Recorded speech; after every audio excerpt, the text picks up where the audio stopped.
know you men have been making and drinking this goddamn SKYPE. That's okay by me. Everything a lie. Any man in an outfit of mine can get as drunk as he wants to every night. Everything you hear, everything you see. As long as he's ready and in shape to make reveille and carry out any assignment he is given. If he can't do that, he's going to have trouble from me. So much to spew out. I prefer to think of myself as a family man, and that's what we all are here, whether we like it or not. We are a family. I'm the father. Guess I make Sergeant Welsh here the mother. They just keep coming, one after another. That makes you all the children in this family. Now, a family can have only one head, and that is the father. Father's the head, mother runs it. That's the way it's going to work here. If any of you men want to see me about anything... You're in a box. Anything at all.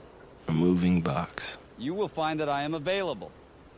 This war is not going to be over by next Christmas. It's going to be a long time before we get home. They want you dead. Or in their lie.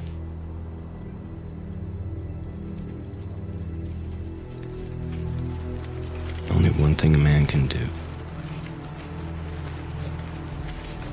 Find something that's his.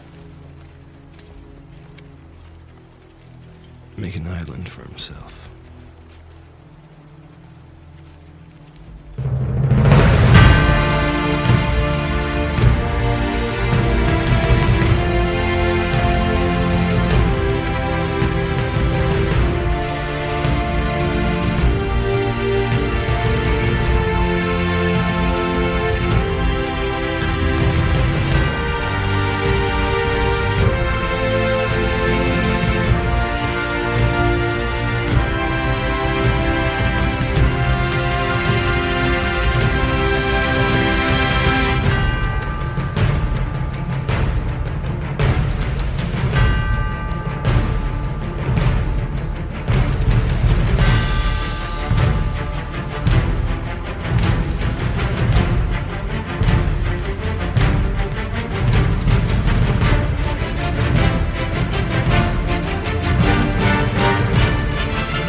It is Wednesday, the 1st of April 2015. My name's Paul, and he's not here.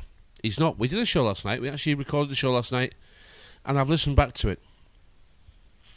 And for the first time, I'm not happy with it. I actually aren't happy with what I said, because things change. Things change along the way. Now, Andy doesn't know that I'm actually redoing a show that maybe I want to post. I'm not even what? I'm not even sure I'm going to consider this to post, but if I do, then you'll hear what I'm mumbling about. The shows that I've done in the past are very much now targeting towards the people who have been broken by the system. And one way or another, I've always been saying, look, you're going to have to figure out something that you can do for yourself. You're going to have to pick up something that can support you. Because if you don't, the system's going to find something for you. And I'm pretty sure that what they find for you won't make you any happier than you are now. And it really is just a long-winded way of saying, pull your socks up and get on with it. And I'm not sure pull your socks up and get on with it is good advice. Because that's what my parents did. And they didn't end up any the better for it. And I find myself questioning, how on earth dare I even sort of say to these people that their lives can be better if they follow my advice, when my life is far from perfect.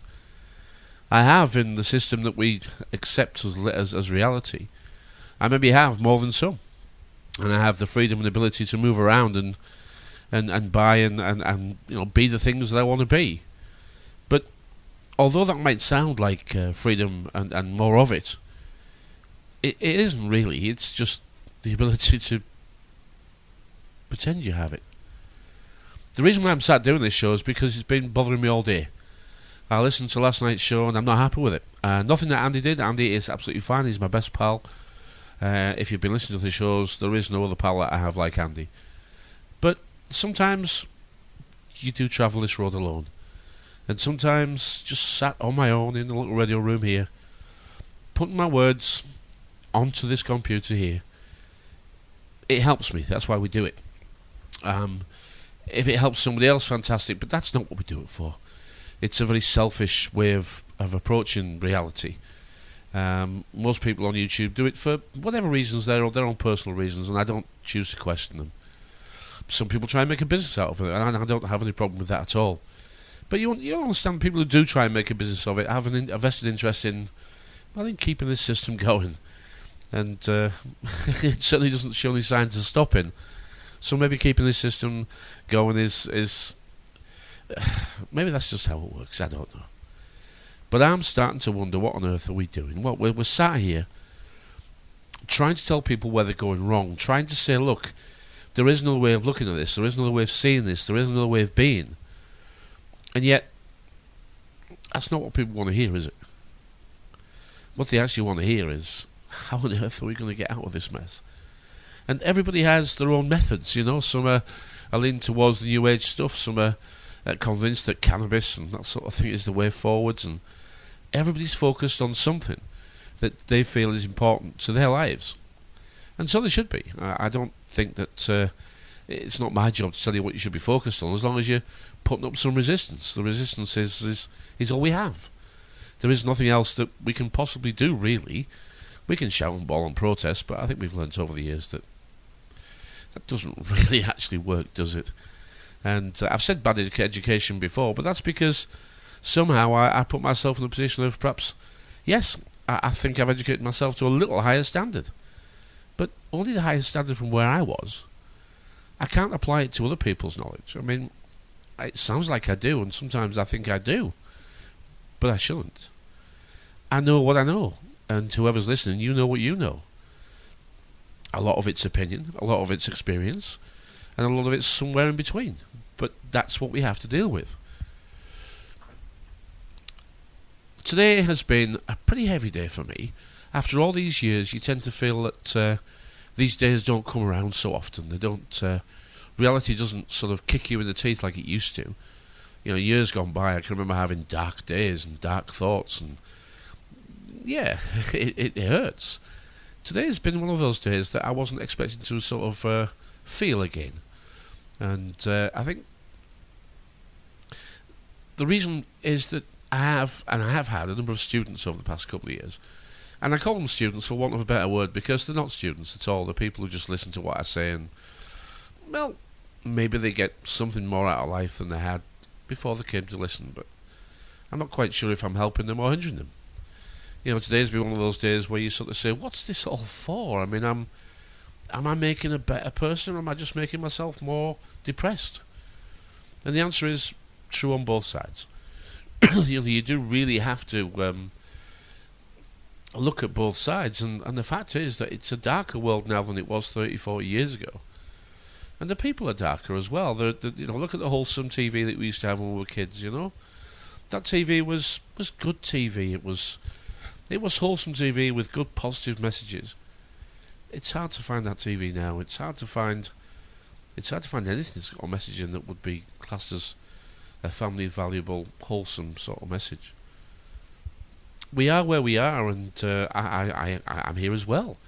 And I know that nothing I say will change the bigger picture, but the small things that I say can change my own picture. But like I say, I'm recording this on my own this evening because somehow I feel a need to want to do that.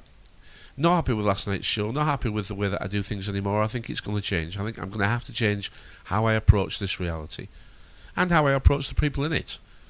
Because it's designed to break people.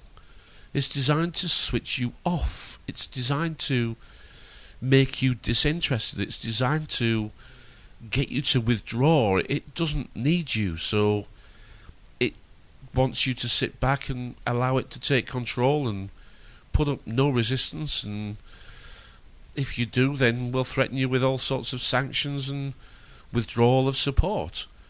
It leaves you with very little room for manoeuvre and no mobility at all. And that is the people that I've been criticising. And I'm going to have to consider that's not going to be a good thing for anyone to do. I understand there's people who actually just don't want to work, but I don't think that's the majority of the people who actually listen to this. The people who listen to this, the majority, don't see any reason for supporting a system that is designed to take everything you've got, if not now, certainly in the future.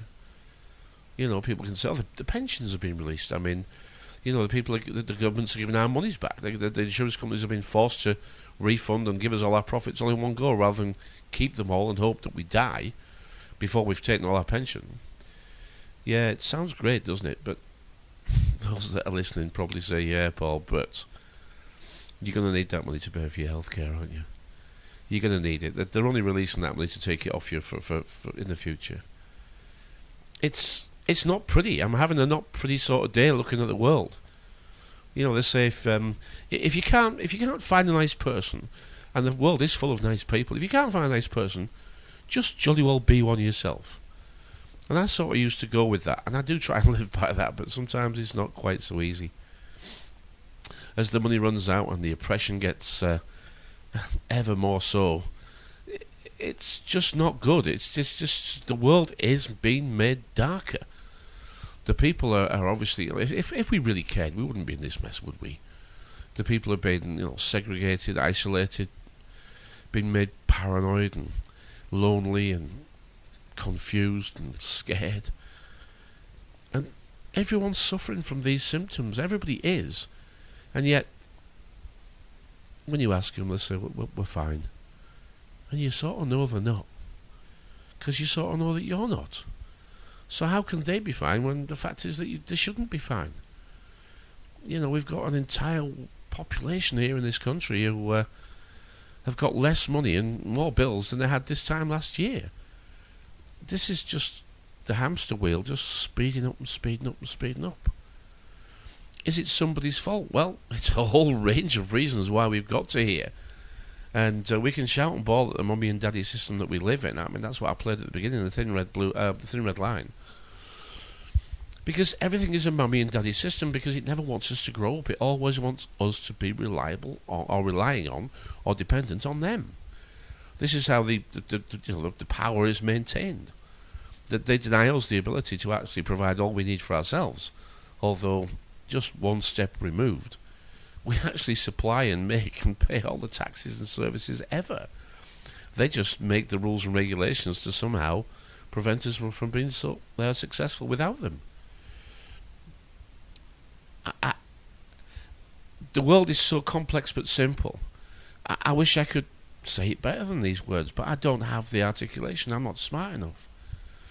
You know, I was down the bottom, and I still am down the bottom with everybody else, and let's be honest, boys and girls, we're not very smart, because otherwise we wouldn't be there, would we? And we can say, but we're the free thinkers, and yeah, is free thinking a good thing? Is it making your life better? Or is it actually causing you as many problems as you ever had before? Because the answer's second for me. You know, the more I see, the more difficult it is to accept that that's what you see. But still you have to accept it.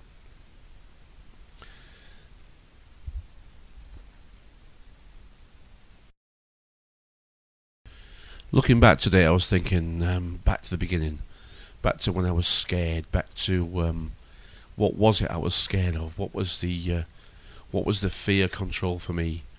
And we talked about this a little bit in last night's show, actually. And Andy said it was that somebody was going to come and get me, somebody was going to come and take me away, and my mortgage would be called in, and I don't know, I would be investigated, and interrogated, and tortured. And I remember, that is the initial feeling of it all, that you're doing something naughty, and you could get into an awful lot of trouble. But doesn't that just confirm the childlike status that we don't recognise that we're actually living in? And over the years, you know, I've forgotten that that's what it was that was keeping us in place.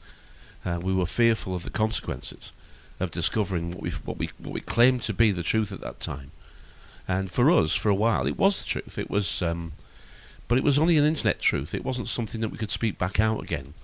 It wasn't something that we could experience in life. We'd seen it on the internet. It made sense. It gave us somebody to blame, And we covered all our failures, our shortcomings. We're all now blamable on a system that was designed to create failures, which we would call living. And I remember, Andy put that into words, and I said, yeah, I remember that. And I said, no, you've made me think of one day when it actually came to, a point for you, when you'd had enough, when the crisis comes and the cliff edge is there and you see it for what it is. And he said, yeah, I remember that day. And it was a Sunday, actually. It was a Sunday morning. He came to my house. I think he came to pick up his mobile phone. I think he'd been round the day before, and we'd been chattering, and he'd left it here. And he came round one Sunday morning, and I just said, what's up? He said, there's no way out of this, is there? And I said, no, I don't think there is. No, I can't actually come up with an actual way out. I can come up with ideas of what we could do, but I can't come up with how we're going to get out. I could just come up with ideas of what we can do if we get out. And we spent a long time, actually, researching and trying every single method that others were confirming was the way out. From using cash, taking your money out of the bank, from obviously not answering phone calls and confirming your names, and not just basically not making life easy for those that would like to make life easy. Or if we follow the rules that they've put in place, then their life's easy. And ours is it's harder in a way because we follow their rules, so we do as we're told. So we tried all those ways, and we grew our own food, and we went to lots and lots of meetings. And for me, the actual day when I figured out that I'd got over the worst and the nightmare was starting to change was when I looked around and I thought, these people aren't better than me. These gurus, these speakers, these people who want me to follow them, they're not better than me. It was just the way they spoke and the things I'd read. Somehow I was convinced they were. And when I realised that they just knew different things, then I felt equal. And for me, that was my release. But it took a long time. Because they're just equal. They don't know any more than me. They just know different things than me. And Andy and I are still convinced, but others will confirm it in the future, that we have a way of looking at reality that is maybe, for some, far too simple. But it suits us.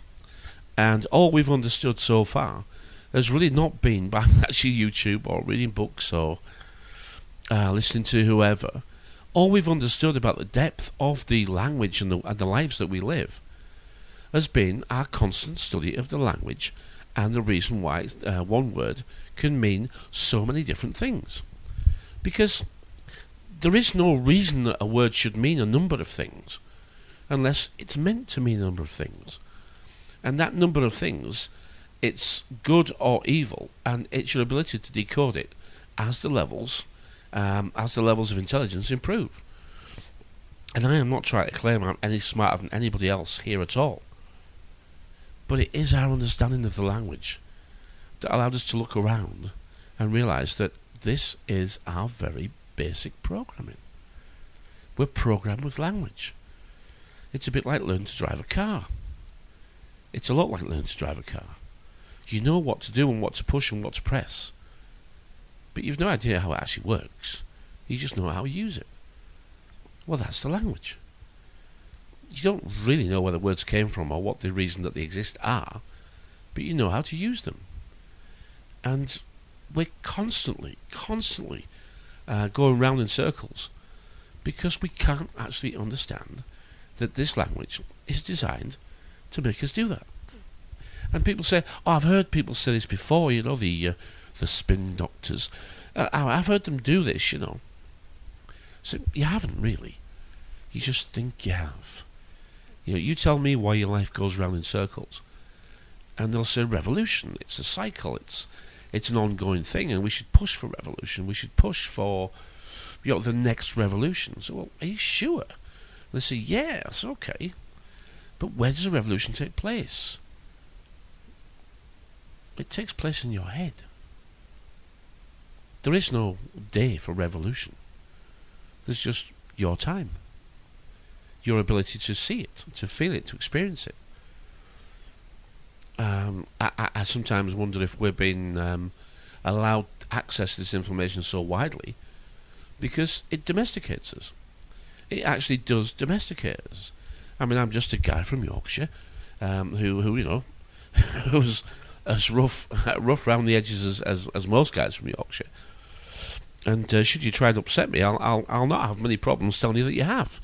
And should you continue, I'll challenge you to either pack it in, or should you continue, I might find reason to stop you.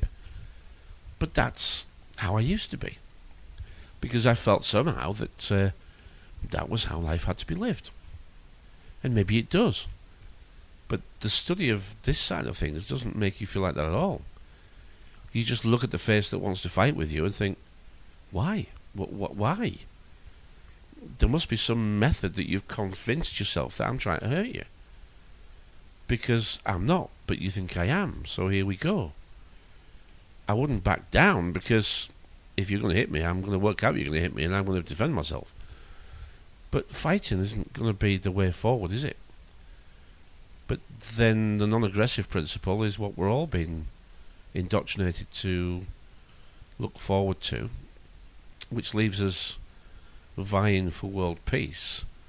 And because of the monetary system that we're all subjected to exist in, then the films that you see predicting the future, where we all live in what would be communes or gated cities or controlled environments where we have everything we need and no need for money because everything we need is provided, then I have to say that it would appear the likely destination that we're currently on is that future, where money will be eliminated, everything will be provided, and we'll just have to, input our energy as and when required, producing or providing whatever is required by the system. In Black Mirror you see riding bicycles to create energy to keep the lights on. That's not what I'm saying we're going to have, but it does appear that if the lower level, which is us, let's be honest, and I don't know how many will be considered to be the higher level ones, I think the lower level could be a considerable number, we will be allowed to exist if we have a reason to exist. And I suspect that is the agenda for the rest of this century, really. I mean, I don't want to tell you that the powers that be have already sat down and, looked forward 200 or 300 years, but the right book's saying they have. So you have to say, well, the book that I'm quoting here is The Next Million Years, written over 50 years ago, about this time, and about this time in the future, and about how to maintain control, and how to look forward 200 or 300 years as to what they want to achieve. They don't detail how to achieve that far in the future, but they know where they want to get to. And as the years go by, the tracks, the roads, the plans, the maritime admiralty product is brought into reality. I mean, we are the creators, we are the inventors, we are the entrepreneurs, we are the very reason that their plans are always successful, because they incite us to do it. They show us a future that we think we want, and it's a future of work less and relax more. It's a future of success, but we never quite achieve it, do we? We're coming up to election time now, and again, the parties, whichever one you want to go with, they're all offering, what can we bribe you with to vote for us? These are manifesto promises, election promises, but they don't have to keep them. It's what they wanted to be able to provide, and then they get into power and say that we can't because of mistakes made by the last gang, and we accept that time and time again. I suppose really this was going to be quite a short show, to be honest. I just wanted to say to everybody that there is no show this week as such. I just want to tell you why there's no show, because I'm having a little bit of a little bit of a moment myself. I'm having a bit of downtime, a bit of a darker time, and I didn't find myself happy with what what we could have put up yesterday. It seemed too judgmental, too strong, too cynical. I'm not happy with what I said, so I'm not going to put it up.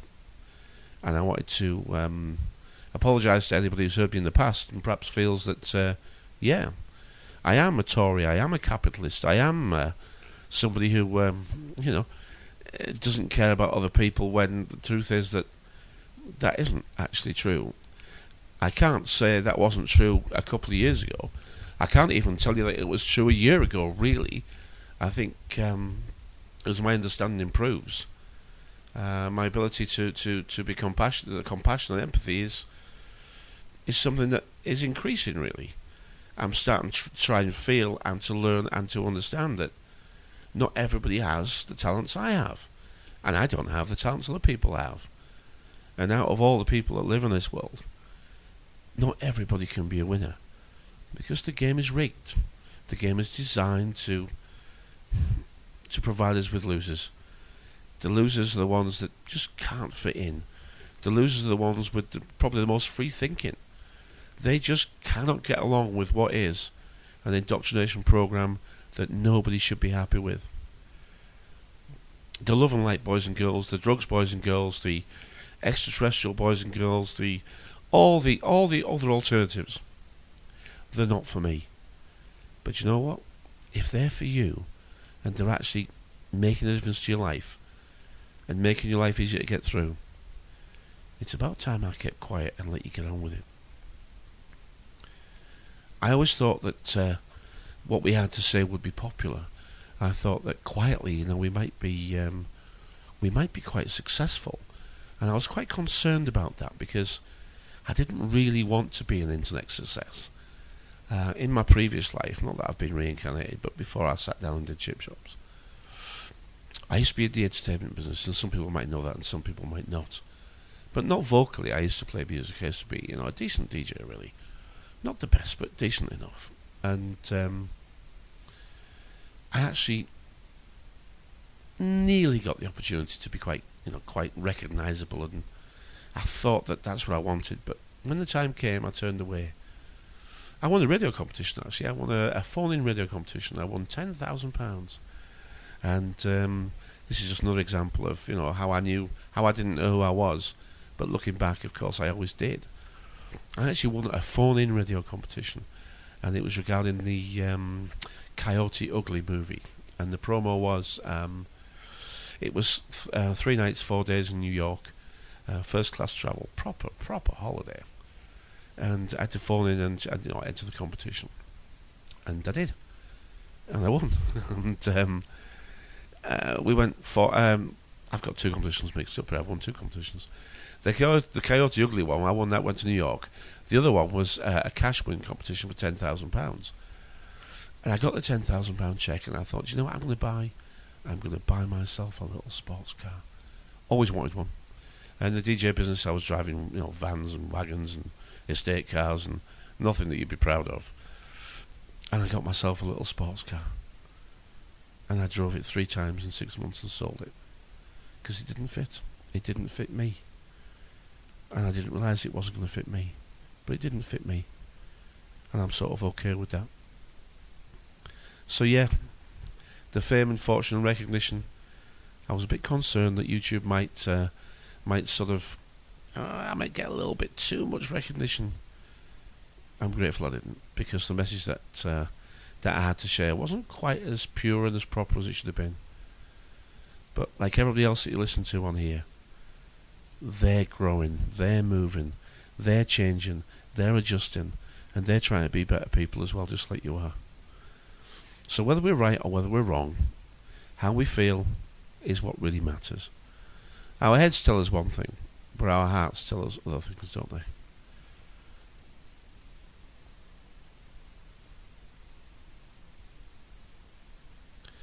Try and put together what you need, and then do whatever you want. If you're happy and you're making people happy, you're doing more than most.